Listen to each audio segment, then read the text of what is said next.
Hello दोस्तों, मैं आप सभी का एक बार फिर से अपने यूट्यूब चैनल पर स्वागत करता हूं। आई होप आप लोग की प्रिपरेशन अच्छे से चल रही होगी, आप लोग अच्छे से पढ़ाई कर रहे होंगे। दोस्तों, आज अपन जनरल एप्टीट्यूड और रीजनिंग की प्रैक्टिस सेट करेंगे। कुछ इंपॉर्टेंट क्वेश्चन करेंगे जो कि बहुत ही महत्वपूर्ण है दोस्तों आपकी परीक्षा के लिए। क्योंकि जनरल एप्टीट्यूड में दोस्तों अब तो कंप्यूटर तो आना है दोस्तों, कंप्यूटर तो कन्फर्म है आना। क्योंकि कई सारे जो अच्छे अच्छे मॉक टेस्ट जो प्रोवाइड करते हैं, जैसे टेक्स्ट बुक, इन्होंने अपने अभी लास्ट के जो टेस्ट हैं, फुल टेस्ट जो हैं, उसमें कंप्यूटर को इंक्लूड कर दिया है। और क्लरिकल एप्टीट्यूड प्लस कंप्यूटर को उन्होंने इंक्लूड कर दिया है। कई सारे जो हैं तो एप्लीकेशन जो है तो जीके जीएस को भी करें, तो आपको क्लरिकल और कंप्यूटर अच्छे से कर लेना है। बाकी जो आएगा वो तो फिर एग्जाम में देख लेंगे, है ना। आप अच्छे से पहले कंप्यूटर कर लेना। कंप्यूटर की आपकी 5 से 6 क्वेश्चन लगभग आने वाले हैं एग्जाम में, जनरल एप्टीट्यूड वाले सेक्शन में। और दोस्तों, इसमें मैंने जो कंप्यूटर के क्वेश्चन कुछ इंक्लूड किए हैं, वो आपके जो दिल्ली पुलिस एससीएम का एग्जाम हुआ था अभी हाल ही में, दिल्ली पुलिस एससीएम का, उसके मैंने इंपॉर्टेंट क्वेश्चन इंक्लूड किए हैं। तो आप वीडियो पर लास्ट तक जरूर बने रहना। और आपको वीडियो अच्छी लगी तो वीडियो को लाइक करना। अगर आप में से कोई नया हो तो चैनल को सब्सक्राइब जरूर करना। अगर आपके पास कोई डाउट्स हो तो आप मेरे को कमेंट में या मेरे इंस्टाग्राम आईडी में आप लोग मैसेज कर सकते हैं। तो चलिए स्टार्ट करते हैं आज के सेशन को। वीडियो में दोस्तों लास्ट तक ज़रूर बने रहिएगा, क्योंकि इसमें बहुत ही इंपॉर्टेंट क्वेश्चन और बहुत ही अच्छे अच्छे क्वेश्चन मैंने इंक्लूड किया है।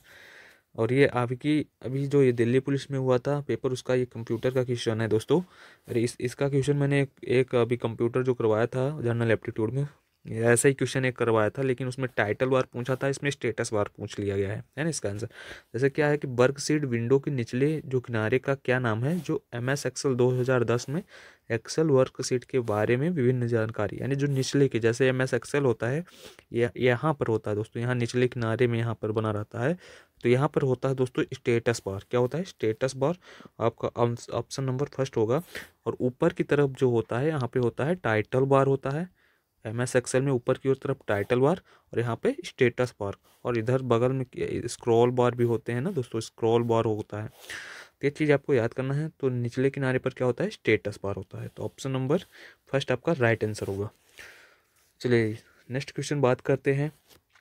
MS एक्सेल 2010 में, ये भी हाल ही का क्वेश्चन है दिल्ली पुलिस एससीएम का जो पूछा गया था।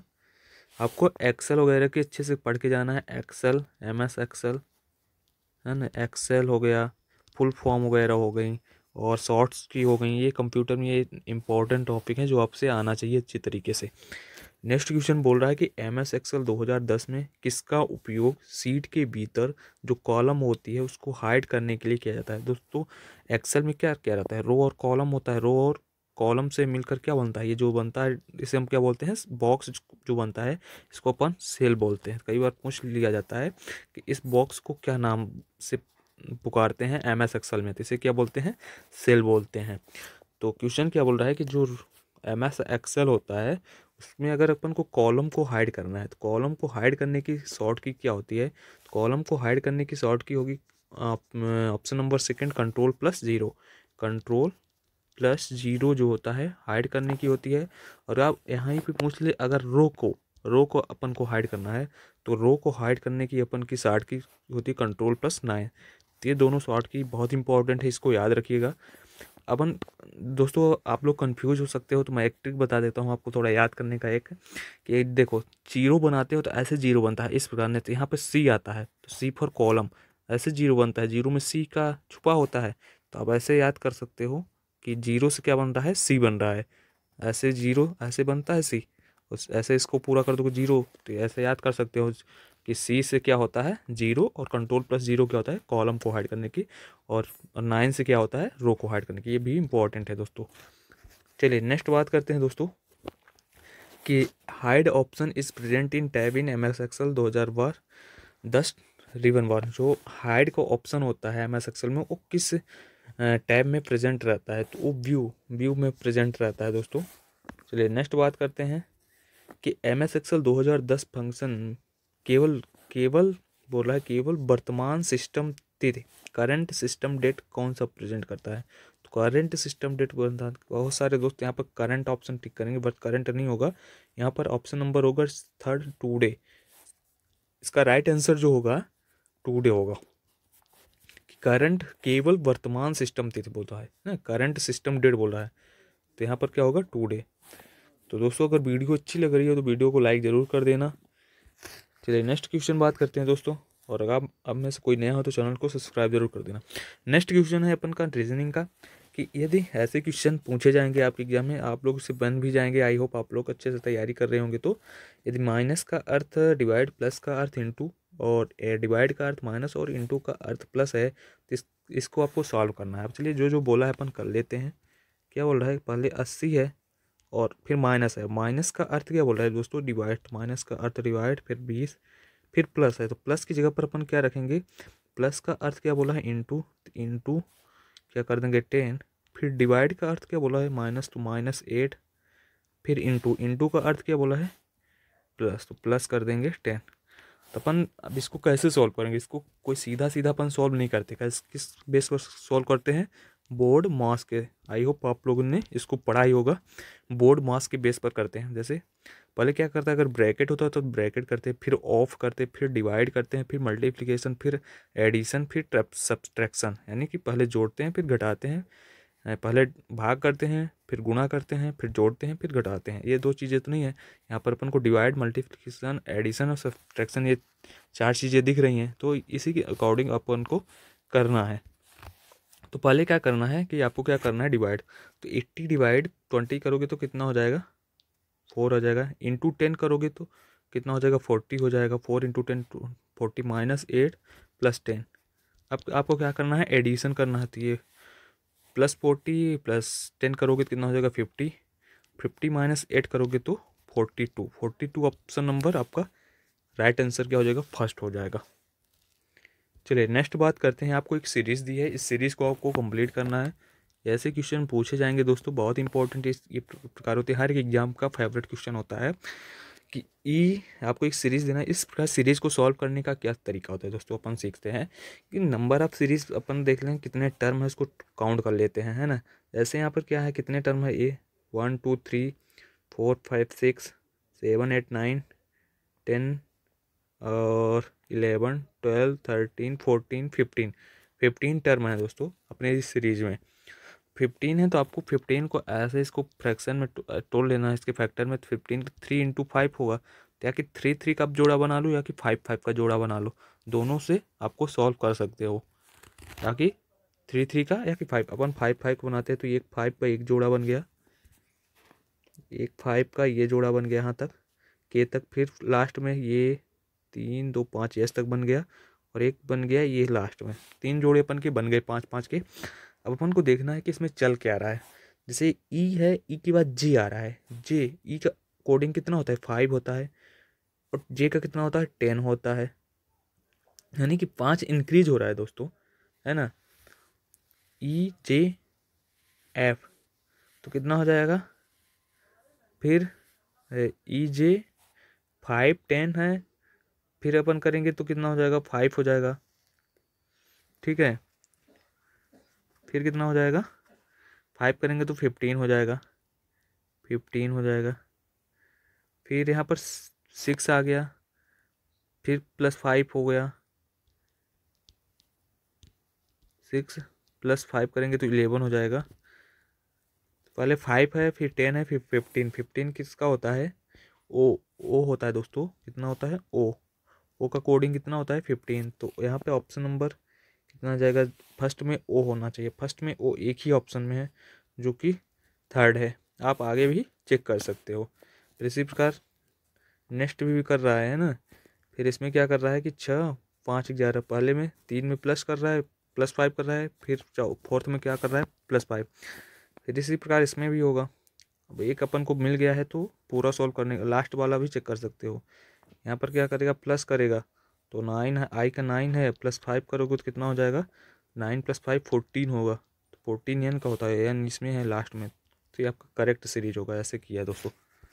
चलिए नेक्स्ट बात करते हैं दोस्तों। डाइस के क्वेश्चन आने ही वाले हैं आपके एग्जाम में, तो डाइस आप लोग अच्छे से पढ़ लीजिएगा, क्योंकि डाइस से एक या दो क्वेश्चन आपको देखने को मिलेगा।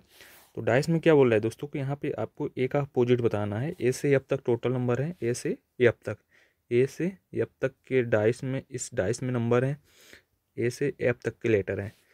तो डाइस को सॉल्व करने का क्या तरीका होता है कि पहले अपन को देखते हैं कॉमन दोनों डाइस में क्या है। यहाँ पास फर्स्ट डाइस में है ए एफ डी, सेकंड में है ए सी बी, तो दोनों में क्या कॉमन है ए, तो ए को कॉमन लिखते हैं, दोनों जगह कॉमन, ठीक है। फिर इस वाले फर्स्ट वाले डाइस में आप देखना कि ए के बाद क्या आ रहा है, कॉमन के बाद डी आ रहा है, डी के बाद क्या आ रहा है, एफ आ रहा है।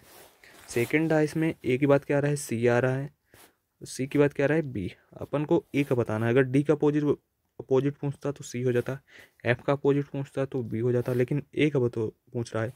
यहाँ से ए से एफ तक में आपको क्या मिसिंग लग रहा है दोस्तों, ए से एफ तक में ई आपको नहीं दिख रहा है ना, ए से एफ तक में ई भी रहता है लेटर, तो जो मिसिंग रहता है दोस्तों ना, तो वही कॉमन का क्या हो जाता है, अपोजिट।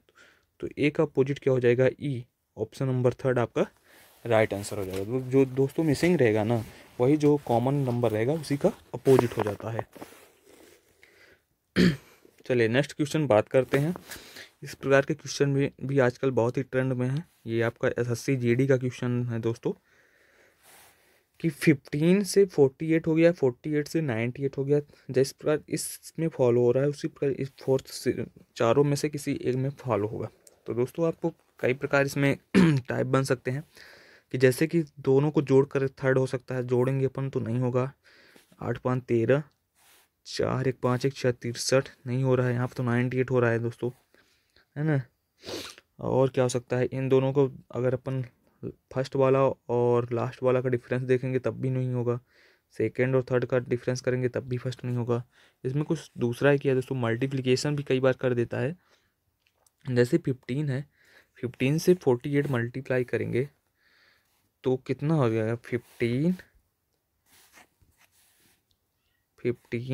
इंटू 3 प्लस, अब इसको नंबर के पास में पहुंचना है, 48 के पास पहुंचना है, तो 15 इंटू 3 करेंगे तो 45 होगा। 45 में अगर 3 अपन ऐड कर दें तो 48 होगा, अपन पहुंच गए इस नंबर के नज़दीक। इसी प्रकार आपको चूज़ करना है ना। जैसे इसमें इसी प्रकार नेक्स्ट भी किया होगा, 48 इंटू अगर आप 3 करें, इसमें क्या किया है तो कितना हो जाएगा दोस्तों, 8 3 24, कैरी 2 और 4 3 12 2 14, 48 3 जा कितना हो जाएगा,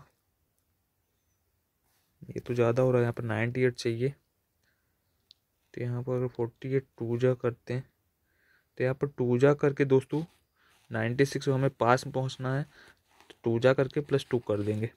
तो फर्स्ट वाले स्टेप में क्या किया है, इंटू 3 करके +2 किया है, सेकेंड वाले में क्या किया है, 2 करके +2 किया है ना। देखते हैं इसमें क्या फॉलो कर रहा है।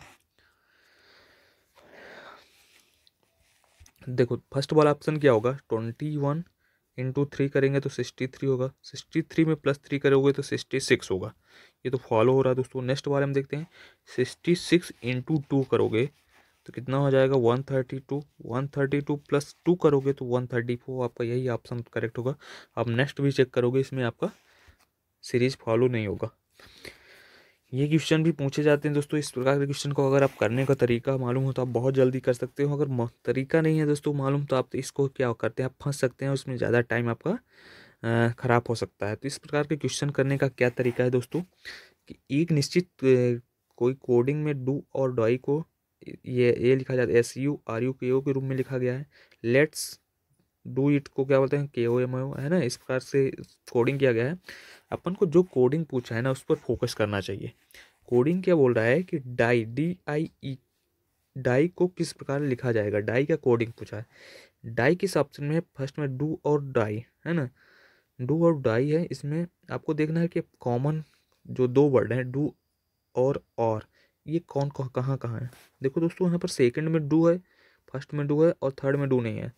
तो अपन को देखना है कि डू जो है तो यहाँ भी है और यहाँ भी है, तो इसकी कोडिंग में क्या क्या कॉमन है, फर्स्ट में क्या और सेकंड में कॉमन देखना है जो उसकी कोडिंग की है। SURUKO देख रहे हो दोस्तों, फर्स्ट में भी है और सेकंड में भी है, तो KO तो नहीं होगा डाई का, तो कैंसिल हो गया KO। अब नेक्स्ट देखते हैं और का क्या कोड हो सकता है, क्योंकि और भी कॉमन है। और किस में है, फर्स्ट में और थर्ड में। फर्स्ट और थर्ड में क्या कॉमन है, RU देख रहे हो दोस्तों, RU उधर भी है थर्ड में और RU इधर भी है, तो आर यू, ये दो कोड खट गए, बचा गया एस यू। तो ये एस यू किसका हो गया, डाई का, जो बचा हुआ है वही क्या हो जाएगा, डाई का। तो ऑप्शन नंबर 4 आपको राइट आंसर कर, इसी प्रकार आपको एलिमिनेट करके सॉल्व करना है। चलिए नेक्स्ट क्वेश्चन बात करते हैं कि अगर आपको मेडन को ADEIMN के रूप में लिखा जाता है, सिल्वर को EILRSB के रूप में लिखा जाता है, तो उसी कोडिंग में मैग्नेट को कैसे लिखा जाएगा। तो दोस्तों बहुत ही अच्छा क्वेश्चन है, आजकल इसी प्रकार के क्वेश्चन ट्रेंड में हैं। ये भी SSC GD का क्वेश्चन है दोस्तों। आप दोस्तों इसको अगर देखोगे, मेडन को इसमें कुछ चेंजेस नहीं दिखा रहा है, इसी प्रकार के कैरेक्टर लिखे गए हैं, यही कैरेक्टर लिखे गए हैं, पर इन्हीं कैरेक्टर को आगे पीछे कर दिया गया है। इसमें कोई भी न ऐड किया है न सब्ट्रैक्ट किया है ना। मेडन में भी देखोगे आप हर जगह MAIDEL लिखा है, ADEIMN लिखा रहा है, पहले ए लिख रहा है, फिर डी लिख रहा है, फिर ई लिख रहा है, फिर आई लिख रहा है, फिर एम लिख रहा है, फिर एन लिख रहा है। क्या इससे प्रूफ क्या हो रहा है दोस्तों कि जैसे ए का क्या होता है 1 होता है, 1 का कितना, फिर 4 है, फिर 5 है, फिर 9 है, फिर 14 है, 13, फिर 14, मतलब जो ये नंबर मेडन लिखा है ना, इसको इंक्रीजिंग ऑर्डर, बढ़ते क्रम लिख दिया गया है, पहले सबसे छोटा, फिर उससे बड़ा, फिर उससे बड़ा, फिर उससे बड़ा, ऐसे किया है। तो इसी प्रकार सिल्वर को भी देखोगे, सिल्वर में भी पहले छोटा लिखा है, सिल्वर में सबसे छोटा क्या है, ई है, 5 लिखा है, फिर 9 है, 9 क्या है, आई है ना। तो इसी प्रकार हमको नेक्स्ट वाला मैग्नेट में भी आपको इसी प्रकार, मैग्नेट में सबसे छोटा क्या है, ए है, ए का कोडिंग 1 होता है, तो पहले ए होगा, ए के बाद क्या है दोस्तों, ई है, तो ई की बात क्या है, जी है, क्योंकि जी का 7 होता है। तो AEG आपको ऑप्शन किस में दिख रहा है, ऑप्शन नंबर 4, इसके अलावा आपको कहीं भी नहीं दिख रहा है, तो आगे सॉल्व करने की ज़रूरत नहीं दोस्तों, इतने पर भी आपको ऑप्शन नंबर 4 करेक्ट कर देना है दोस्तों। आपको क्वेश्चन को पूरा सॉल्व करने की ज़रूरत नहीं है, जितने में आंसर आ जाए उतने में आपको ऑप्शन को चेक करना है और आगे बढ़ जाना है। जैसे इससे क्या होगा दोस्तों, को आपका टाइम जो होगा तो बच जाएगा, उससे आप दूसरे क्वेश्चन जो हार्ड क्वेश्चन आएंगे आपके पेपर में उसको सॉल्व कर सकते हो। दोस्तों आपके पेपर में जो होने वाला है, अभी तो डेट वगैरह चेंज नहीं हुई है, अभी आपका जो 22 से 28 फेब के बीच में पेपर है, उसी बीच में होगा। अभी तक कोई डेट की कोई भी इन्फॉर्मेशन नहीं आएगी, इन्फॉर्मेशन आएगी तो आप लोग को मैं इन्फॉर्म कर दूंगा। सो आपका 15 तक एडमिट कार्ड आ जाएगा, ऐसा बोला गया है। अगर 15 को एडमिट कार्ड आ गया तो ठीक है, अगर नहीं आया तो फिर डेट आगे बढ़ जाएगी। अगर 15 को एडमिट कार्ड आएगा तो मॉक टेस्ट जो हो रहा है ना, मॉक टेस्ट जो बोली CRPF अपने वेबसाइट में अपलोड करने के लिए, मे भी 15 फेब या 15 फेब के 16 तक अपलोड कर देगी मॉक टेस्ट, जैसे ही एडमिट कार्ड आउट हो जाएगा। तो आप लोग को मैं वो मॉक ज़रूर कराऊंगा अगर उन्होंने अपलोड कर दिया तो। चलिए नेक्स्ट क्वेश्चन बात करते हैं। ये आपको क्लरिकल एप्टीट्यूड में ऐसे क्वेश्चन पूछे जाते हैं कि एक आपको ओरिजिनल दे दिया गया है, एक कॉपी दे दिया गया है, तो आपको ओरिजिनल और कॉपी में कंपेयर करना है। कंपेयर करने के बाद उनकी जो कॉपी में जितनी गलतियां हैं उसको मार्क करना है। तो ओरिजिनल और कॉपी को आपको ध्यान से देखने की ज़रूरत है, जैसे एक एक लेटर आपको मिलाने की ज़रूरत है दोस्तों। इस प्रकार क्वेश्चन में टाइमिंग बहुत इंपॉर्टेंट होता है, टाइम का बहुत ही ज़्यादा रोल होता है, क्योंकि इसमें टाइमिंग ज़्यादा लगता है। बहुत ही ईजी क्वेश्चन रहेंगे, अगर आप आराम से करोगे तो आराम से कर जाओगे। जैसे फर्स्ट वर्ड है FIONA, सेकंड कॉपी में भी देखते हैं FIONA सही है। सेकंड है FABRA फैब्रिक्स, FABRACS, ये दोनों सही है। थर्ड है 12D होना चाहिए लेकिन 12C होना चाहिए, तो एक एरर मिल गई। नेक्स्ट है KALNDAR, कैलेंडर, KALNDAR, ये भी सही है। फिर है मथुरा 81, यहाँ पर मथुरा 82 है, तो 2 गलती हैं दोस्तों, ज़्यादा हार्ड क्वेश्चन नहीं था, मथुरा केवल 2 ही एरर हैं। चलिए नेक्स्ट क्वेश्चन है आपको एड्रेस मैच का है, जो एड्रेस दिया गया है इसी के अकॉर्डिंग जो एड्रेस सेम मैच खा रहा होगा उसी को आपको टिक आउट करना है। इसमें भी आपको क्या करना है दोस्तों कि पहले तो नंबर कोड कर लेना है, 056 से स्टार्ट होना चाहिए, 56 से स्टार्ट हो रहा है तो ये एलिमिनेट हो गया। 056245786 बाकी और ऑप्शन तो नंबर्स में सही ही मिल रहे हैं। अब देखते हैं कि नाम क्या है, रवि शीला रंजन, RAVISSEE होना चाहिए, यहाँ पर SHE है। सेकेंड थर्ड और फोर्थ में देखते हैं, रवि SSEELARANJN सही है दोस्तों। यहाँ पर गुलशन देख रहे हो दोस्तों, GULSHAN है, यहाँ पे डबल ए है तो ये भी बचा ऑप्शन। इसको आप देखोगे तो पूरी इसी प्रकार से लिखा गया है। तो ऑप्शन नंबर 4 आपका करेक्ट आंसर हो जाएगा। चलिए नेक्स्ट क्वेश्चन बात करते हैं दोस्तों। आपके कंप्यूटर के क्वेश्चन है जो कि बहुत ही इंपॉर्टेंट है कि आपको OMR का फुल फॉर्म बताना है। OMR का फुल फॉर्म क्या होता है? Optical mark recognition. OMR का क्या होता है? Optical mark recognition. Option number 2 आपका राइट आंसर होगा। नेक्स्ट है कंट्रोल प्लस डी किसका शॉर्ट की होता है? कंट्रोल प्लस डी किसका शॉर्टकट की होता है? फॉन्ट स्टाइल, जो फॉन्ट होती है दोस्तों उसका जो होता है कंट्रोल प्लस डी होता है। तो बहुत इंपॉर्टेंट है। तो फॉन्ट साइज जो होता है किसी भी कैरेक्टर का तो किससे होता है? Control plus D. हाइपरलिंक का क्या होता है? कंट्रोल प्लस के। फाइंड का क्या होता है? Control plus F. और पैराग्राफ का तो कोई नहीं है। चलिए नेक्स्ट बात करते हैं कि इनमें से कौन सा वायरस है, जो ये पूरे वायरस दिख रहे हैं, कौन सा वायरस है जो MS वर्ड में फाइलों को प्रभावित करता है? जो MS वर्ड होता है उसमें जो उसकी फाइल होती है उनको इफेक्ट करता है। तो कौन सा वायरस है? मैक्रो वायरस होता है दोस्तों। ऑप्शन नंबर 2 आपका राइट आंसर हो जाएगा। जो माइक्रो वायरस होता है ना वो MS वर्ड की फाइलों को क्या करता है? इफेक्टिव करता है। कई वायरसों में से जो माइक्रो वायरस होता है पूरी रो को हाइड करने के लिए शॉर्टकट की है, जैसा कि मैंने वीडियो स्टार्ट करने से ही बता दिया था। तो इसका रो का हाइड करने का क्या होगा? Control plus 9। और अगर कॉलम होता तो C से क्या बन जाता है? 0। तो कंट्रोल प्लस 0 क्या होता है? कॉलम का। ये क्वेश्चन आपको याद रखना है। चलिए नेक्स्ट बात करते हैं कि जो हार्ड डिस्क और CD होती है और पेन ड्राइव होती है वो किस प्रकार किसके उदाहरण है? तो ये सेकेंडरी जो मेमोरी होती है उसके उदाहरण है। पेन ड्राइव हो गया, CD हो गया, हार्ड डिस्क हो गया। और प्राइमरी मेमोरी में सिर्फ कौन कौन आता है?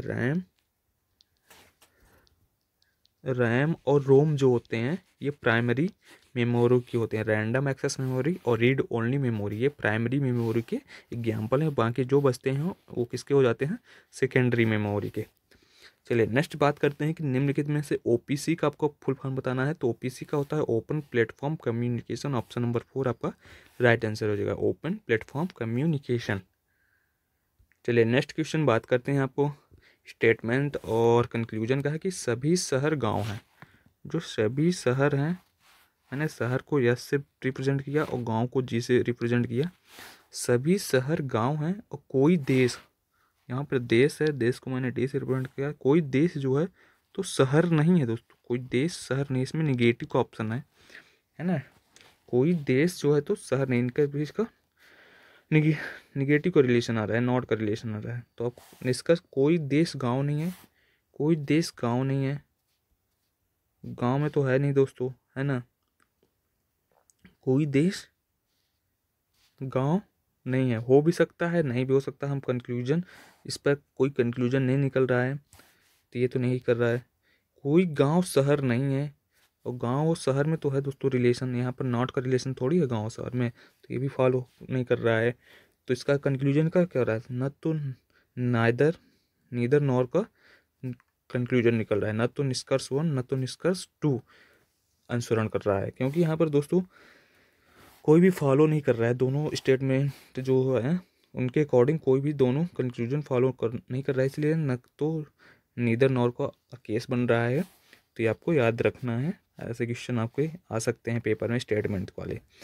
सो दोस्तों ये रहे कुछ important question general aptitude plus reasoning के। तो आपको जनरल एप्टीट्यूड में आपको कंप्यूटर अच्छे तरीके से पढ़ लेना है और रीजनिंग भी पढ़ते रहिएगा। और बाकी मैं मैथ का प्रैक्टिस और कराऊंगा आपको। जो दिल्ली पुलिस SCM में हुआ था, दिल्ली पुलिस SCM में जो हुआ था पेपर हाल ही में, उसके मैथ के क्वेश्चन नेक्स्ट वीडियो में अपलोड कर दूंगा जल्द ही।